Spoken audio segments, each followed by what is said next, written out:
Wow, I didn't know necromorphs are into makeup.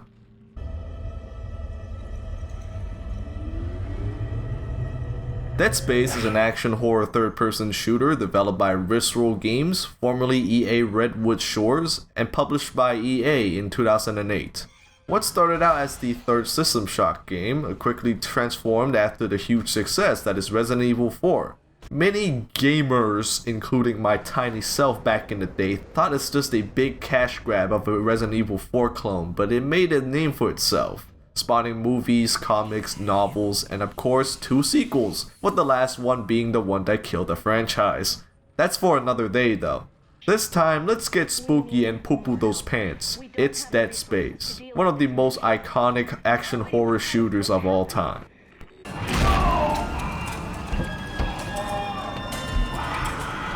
This game looks pretty good for its time. It's dated by today's standards with blurry, low-res textures everywhere, but the art design carried it through these years. Dead Space looks like the definition of sci-fi horror. We got a space mining ship looking all rusty and bloody with alien flesh growing on the floor and walls. It's disgusting, and I love it. One of the highlights for me is Isaac's suit. It's so cool and iconic.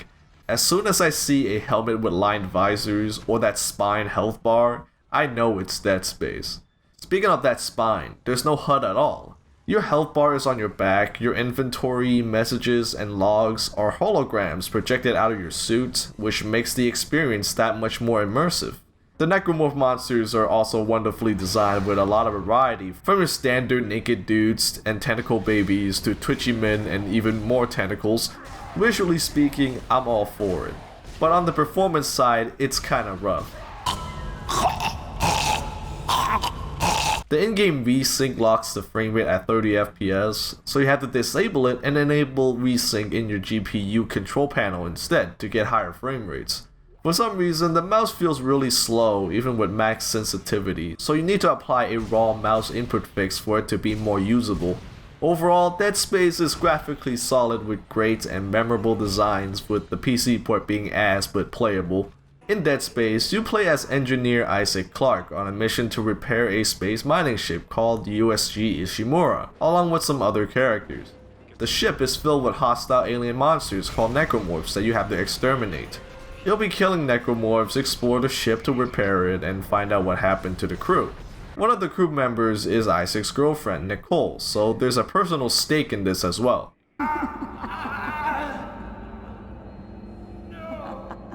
The combat is a bit more unique than your average third-person shooter. Necromorphs don't die easily from getting shot, so to kill them effectively, you have to cut off their limbs. The weapon selection in Dead Space consists of mining and engineering equipment, so they're perfect for separating body parts. We have the plasma cutter, the best gun in the game, the pulse rifle, along with a few other cool ones.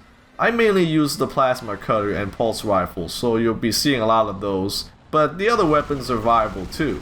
Each weapon has a secondary attack mode, and their usefulness depends on the weapon itself, so it's not always fun to use. The dismemberment system is very satisfying. Damn, I sound like a psychopath. Shoot a limb enough times and it pops off. And when your weapons are powerful enough, you'll be doing that shit left and right. You can get into a nice rhythm and flow that leaves you looking forward to killing more baddies.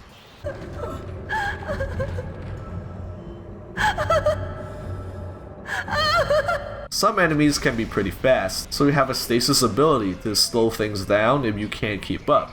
It can also be used for some puzzle areas, so that's cool. You can do a melee swing and stomp, but they're more for opening boxes for items and less for combat.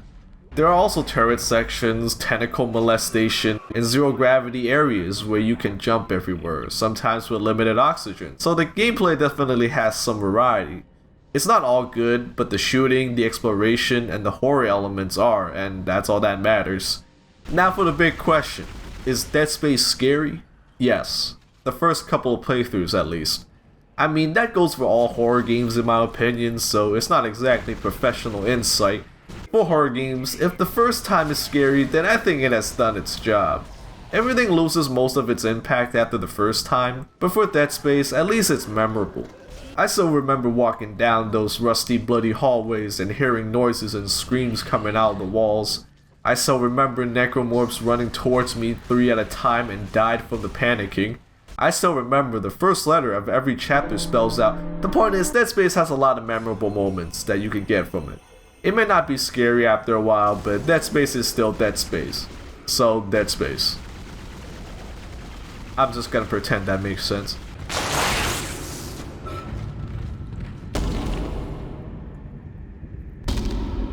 It's story time. If you don't want spoilers, go to this timestamp to skip. The overall plot of Dead Space, where you move from point A to point B, is not that interesting.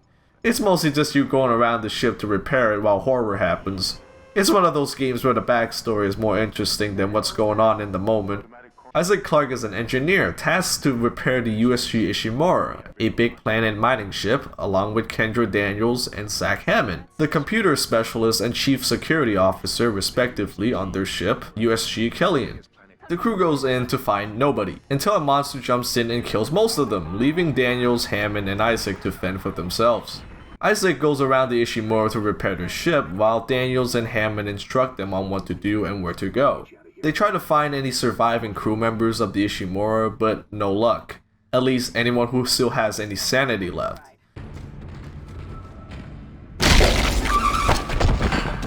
The more you explore the ship, the more you find out about what happened to its crew. Almost everyone on the ship is a unitologist. Unitology is a religion in the Dead Space universe, with the belief that human beings are created by aliens and will be unified by an alien artifact called the Marker after death. The Marker emits signals that can transform dead bodies into necromorphs. That signal can also affect the minds of living beings, inducing dementia and hallucinations. Naturally, this affected the crew and caused them to do crazy shit, killing each other and all that. Since most of them are unitologists, the effect probably multiplied. Throughout the game, Isaac sees signs of his girlfriend Nicole alive. You can see a video log of her calling for help in the medbay area, but as you go on, Nicole's appearances become more and more weird. She appears on multiple monitors with static. Somehow she survived going on a tram while being attacked by tentacles shooting balls at her without a weapon. And later you meet her in the flight control room that she somehow got past, even though there's a wall necromorph that can instant kill you in one hit just outside the door. Things don't add up, but that's because she's dead and it's all in your head. Ooh, scary, oh shit. Ooh, ooh, ooh, ooh. Make us whole is a phrase we hear a lot throughout the game, and it's a sign of the Marker's effects. The phrase suggests unification, which lines up with what the unitologists believe. We meet a couple of Dr. Guys. One dies because he's dumb like that, and the other, Dr. Kyne, wants to take the Marker back to where they found it, believing it would stop the chaos. The Ishimura's mission is to crack open planet Aegis 7 to dig up a Marker and bring it back to Earth. Kyne believes there's a hive mind that's controlling all the necromorphs on Aegis 7, and the only way to stop it is to bring the Marker back to the planet. Through many unfortunate events, Hammond died and Daniels is nowhere to be found. Isaac repairs a shuttle to go with Kyne to bring the Marker back to where it was found, but out of nowhere, Daniel shoots Kyne in the chest and leaves with the shuttle, Marker included. Daniels is actually an agent for the Earth government and starts to spit some facts. The Marker found here is actually a man-made replica of the original and was planted on Aegis 7 to study its effect. What does the Earth government want with the Marker? Who knows? Maybe that'll be answered in the next game. Anyway, the Marker makes Isaac hallucinate Nicole to recall the shuttle. I guess the Marker doesn't want to leave? Isaac goes to Aegis 7 to transport the Marker back and hope it stops the hive mind. But instead it comes out and tries to eat him. Oh, and Nicole's confirmed dead, by the way. The hive mind kills Daniels and Isaac is left alone to fight for his life. He manages to kill it though. It wasn't that hard for a final boss actually, and I played on impossible. Showing off my gamer skills. Isaac fucks off to the shuttle and flies the fuck out before a giant rogue asteroid blows up the planet with everything on it. After escaping death, Isaac takes off his helmet to take a breather. The video of Nicole's suicide plays, but he don't got time for pussy no more. But the pussy certainly has time for him. This is all pretty scary and horrific.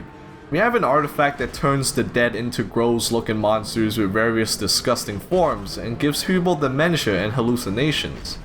What's worse is that the government is involved somehow. I don't want that shit in my house. Why do they even need it? There's so many questions left unanswered to let the players think of the unspeakable horrors that might happen. And as we all know, everyone fears the unknown, and there's not a whole lot of knowns. I think the game is best experienced playing rather than hearing someone talk about it. Most of the horror can be seen through playing with the backstory, well, in the background. The plot is basically you go from point A to point B while scary shit happens, so it doesn't really sound good as a plot summary. I think the story is the one thing that horror games can be done without. Like I said before, Fear of the Unknown is very effective, and that goes double for Dead Space. You play and see the horror with some context, that's all you need here, and it definitely did the job. Dead Space is intense. Everything is so loud and in your face that you will pee and might poo in your pants. The graphics are outdated by today's standards, but the atmosphere and art design is still top notch. The gameplay is very immersive, with UI elements being in-universe, and the gunplay is gory and satisfying. While the plot is not too interesting, the backstory certainly is, and it leaves enough for the player's imagination to take over for the horror to be effective. Dead Space has a special place in my heart. It's spooky, it's fun, and every time I play it, it's a joy. If you don't mind being spooked for a playthrough or two, and like gory combat, there's not a lot of games out there like Dead Space.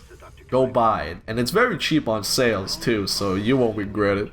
Dead Space is that fun, and I'm definitely looking forward to the remake and Callisto Protocol. Thanks for watching, subscribe and leave a like and all that YouTube stuff. See you next time whenever that is. Later. Twinkle, twinkle, little star, how I wonder what you are. Up above.